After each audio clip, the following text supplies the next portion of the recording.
First part में अगर आप देखें तो उन्होंने, अब हमें रिवर्स करना पड़ेगा इस क्वेश्चन को, ठीक है। अब मैं जरा इसको पहले छोटा कर देता हूं, स्पेस ज्यादा मिल जाएगा हमें।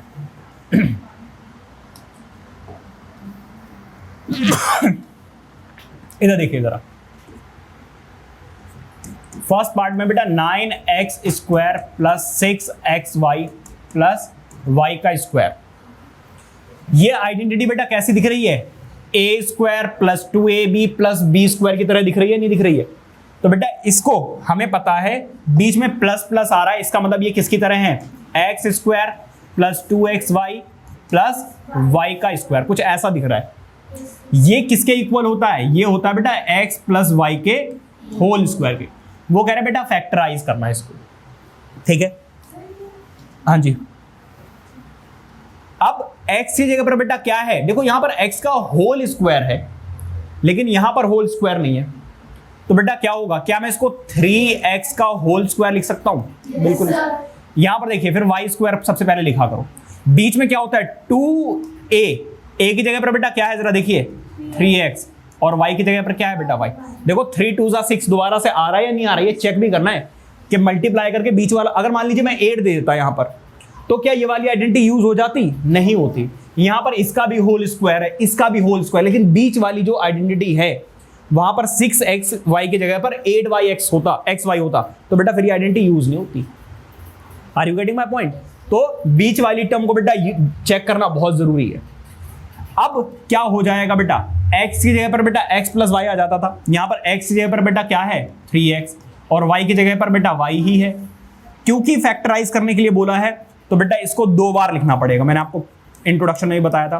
क्योंकि इसका स्क्वायर है तो आपको क्या करना पड़ेगा? 2 बार लिखना पड़ेगा। 3x प्लस y और फिर से 3x प्लस y, ठीक है। अब आ जाइए बेटा किस पे? सेकंड पार्ट पर। सेकंड पार्ट जरा देखिए, 4y square minus 4y plus x।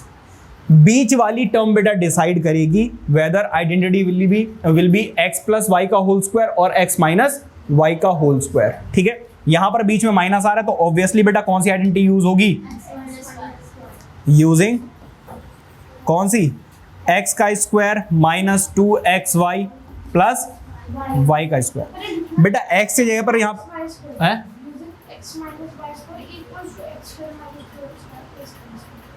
अरे नहीं बेटा देखो, अब x की जगह पर यहां पर क्या दे दिया उन्होंने? y दे दिया, तो कंफ्यूज होने की जरूरत नहीं है। x की जगह पर कुछ भी हो सकता है, ये तो बस समझाने के लिए आइडेंटिटीज बनाई हुई हैं। यहां पर बेटा x के स्क्वायर, देखो ये होल स्क्वायर है, पूरे का स्क्वायर होना चाहिए, यहां पे सिर्फ y का स्क्वायर है, 4 का स्क्वायर नहीं है। तो इसको क्या मैं ऐसे लिख सकता हूं? 2y का होल स्क्वायर। अब बेटा क्या मैं 1 को 1 का स्क्वायर लिख सकता हूं? बिल्कुल। ऐसा मत करना 2 लिखा हुआ तो 2 का स्क्वायर लिख दिया, बेटा 2 का स्क्वायर 4 होता है, 2 नहीं होता है। 1 का स्क्वायर 1 ही होता है, ठीक है। बीच में बेटा क्या होना चाहिए? माइनस 2a, a की जगह पर बेटा क्या है? 2y और 2xy, और y की जगह पर बेटा यहां पे क्या है? 1। अब जरा देखो 2 2 4, क्या माइनस 2 4 आ रहा है? माइनस 4y आ रहा है, तो मतलब ये वाली आइडेंटिटी यूज हो जाएगी।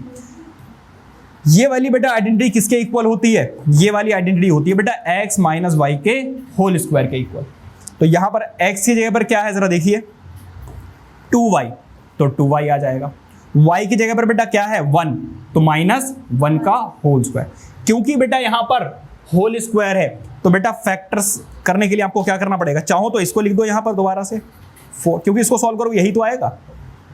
ये फैक्टर्स मैंने ऐसे क्यों किया? सिर्फ चेक करने के लिए आइडेंटिटी यूज हो पाएगी या नहीं हो पाएगी, बस इतना चेक करने के लिए। और प्लस का 1, ये किसके इक्वल है बेटा? इसको 2 बार लिख दो, 2y minus 1, 2y minus 1। Factors लिखने के केस में आपको ये 2 बार जरूर लिखना है, कोई दिक्कत? हाँ जी,